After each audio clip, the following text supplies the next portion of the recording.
अस्सलाम वालेकुम to all of you. Hope so आप लोग ठीक होंगे। सबसे पहले तो most welcome to my channel that is miss Rinsha official channel. अच्छा व्यूअर्स, आज का हमारा टॉपिक जो है बाइनोमियल नोमेनक्लेचर के सिग्निफिकेंस के हवाले से है कि बाइनोमियल नोमेनक्लेचर की क्या अहमियत है। ठीक है, तो टॉपिक को स्टार्ट करते हैं, लेकिन उससे पहले आप लोग की रिक्वेस्ट है कि वीडियो अच्छी लगे तो वीडियो को लाइक कीजिएगा, चैनल को सब्सक्राइब करिएगा and don't forget to press the bell icon. Okay, so start करते हैं। In biological research common name cause many problems. Biological research में जो कॉमन नेम्स थे उसकी वजह से बहुत से प्रॉब्लम्स हो रहे थे। ठीक है, different region have different names for the same organism. Different reason था लेकिन डिफरेंट नेम्स थे। ठीक है, सेम ऑर्गेनिज्म के, यानी कि अगर पाकिस्तान में जैसे कैट को जो है, मतलब पाकिस्तान की जो है वो नेशनल लैंग्वेज क्या है, उर्दू है ना, तो उर्दू में हम कैट को बिल्ली कहते हैं। ठीक है, इसी तरह अगर जापान में देखें तो कैट को कुछ और कहते होंगे। ठीक है, इसी तरह एक ही ऑर्गेनिज्म के कई नाम थे क्योंकि डिफरेंट रीजन था, डिफरेंट कंट्री थी, डिफरेंट लैंग्वेज थी। ठीक है, for example common name of onion in Urdu, वही एग्जांपल है कि कॉमन नेम जो है ऑनियन का उर्दू में क्या है, प्याज है, but in different region of Pakistan it is also known as ganda, basal, वसल। ठीक है, तो इस तरह के नाम से भी प्याज को जाना जाता है। ठीक है, in other countries it has other set of names. दूसरे कंट्रीज में इसका दूसरे तरह का नाम था। ठीक है, in science it is known with a single name as Allium cepa. ठीक है, साइंस में जो है उसको क्या कह रहे हैं, सिंगल नेम जो है उसका रख दिया, जो साइंटिफिक नेम है, और वो क्या है, एलियम सीपा। अब कहीं पे भी कोई भी कंट्री है वहाँ पे इसी नाम से, इसी साइंटिफिक नेम से ऑनियन को जाना जाता है। ठीक है, in some cases different organism are called by the same common name. कुछ केसेस में डिफरेंट ऑर्गेनिज्म जो हैं उनका कॉमन नेम सेम होता है। मिसाल के तौर पर the name black bird is also used for crow as well as for raven. ठीक है, ब्लैक बर्ड को क्रो भी बोलते हैं और रेवन भी बोलते हैं। ठीक है, फिर क्या है, common name have no scientific basis. Common names जो होते हैं उनका कोई साइंटिफिक बेसिस नहीं होता। For example a fish is a vertebrate animal with fins and gills.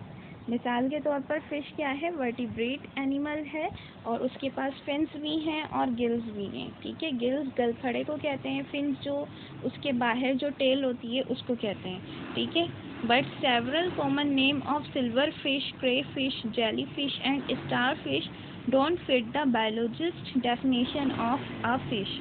ठीक है, लेकिन जो कई नाम हैं सिल्वर फिश के, क्रे फिश के, जेली फिश के और स्टार फिश के, जो कॉमन नेम्स हैं वो फिट नहीं हो रहे बायोलॉजिस्ट के डेफिनेशन में। ठीक है, टू अवॉइड ऑल दिस। अच्छा, ये जो पीछे से शोर आ रहा है इसके लिए मैं माजरत चाहती हूँ।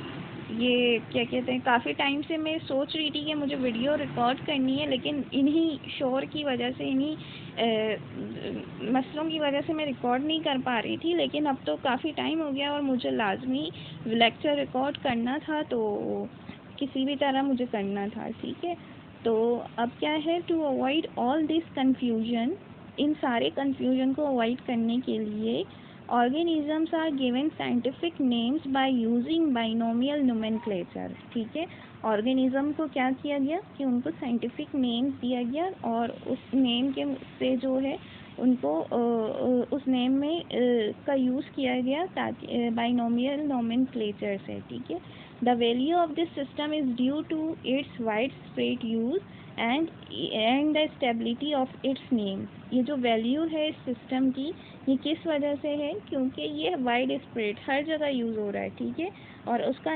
इसमें जो नेम सजेशन है वो स्टेबल भी है। इन बाइनोमियल नोमेनक्लेचर में every species can be unambiguously unidentified with just 2 word. Binomial nomenclature में हर स्पीशी जो है हर तरह से आइडेंटिफाई की जाती है 2 वर्ड में।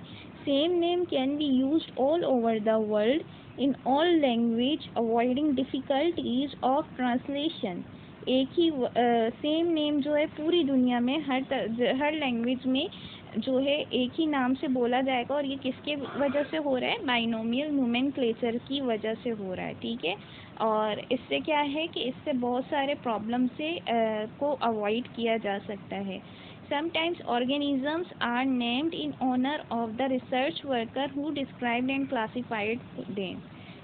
कभी कभार ऐसा होता है कि ऑर्गेनिज्म के जो नेम होते हैं वो किस नेम कौन रखता है, वो जो रिसर्च वर्कर होते हैं जिन्होंने उस ऑर्गेनिज्म पे काम किया हुआ होता है, जिन्होंने उसको डिस्क्राइब किया होता है और क्लासिफाई किया होता है, तो उनकी सजेशन से ही उस ऑर्गेनिज्म का नाम रखा जाता है, ठीक है। मिसाल के तौर पर द ऑर्किड ट्री जो है, जिसको माउंटेन एबनी भी कहते हैं, was name is Bauhinia variegata after the Swiss botanist Bauhin, ठीक है।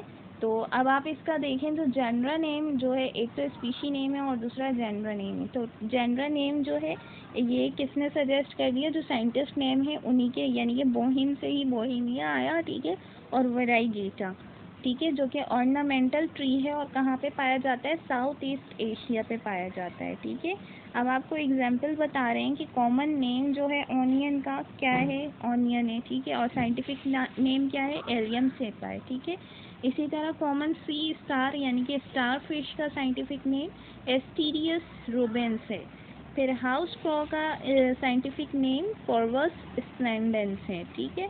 तो यहाँ पे सिग्निफिकेंस आपको समझ में आई होगी कि इन शॉर्ट के कोई भी कंफ्यूजन को दूर करने के लिए, चाहे बंदा किस भी लैंग्वेज से या किस भी कंट्री से या किसी भी रीजन से ताल्लुक़ रखता हो, बाइनोमियल नोमेनक्लेचर की वजह से हर किसी को हर ऑर्गेनिज्म का सेम नाम पता है, ठीक है। तो इससे क्या हो रहा है कि कोई भी कंफ्यूजन नहीं हो रही, ठीक है। तो होप सो आपको वीडियो अच्छी लगी होगी। वीडियो लाइक ज़रूर कीजिएगा और चैनल को सब्सक्राइब कर दीजिएगा।